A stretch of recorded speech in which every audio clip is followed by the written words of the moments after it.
Hey guys, how for quite some time now, I've been a big advocate for uplifting people, inspiring them, educating them, and motivating them. And one of the things I've always have a big dream of is empowering our youths because the youths are the future, and it's important for them to understand how to be inspired, how to educate themselves, and how to motivate themselves through obstacles, adversities, and all these different things. Now, one of the things that come to dear to my heart lately is the fact that our youths need leaders. That's what's missing around these kids these days. They don't have examples of leadership. They have examples of everything else but leadership. Everybody tell them to be a leader, be a leader, be a leader, but no one is teaching them how to be a leader. No one is showing them how to be a leader. They're telling them. And that's the reason why I personally made a dedication to now start empowering our youths. I'm going back into the school.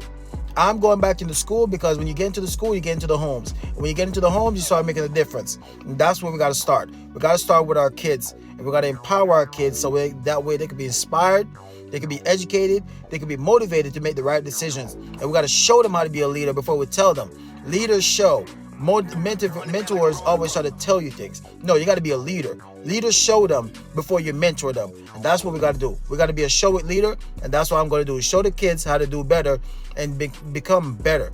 Because at the end of the day, they are the future. And we have to make a difference. So that's why we always got to put principles over profits.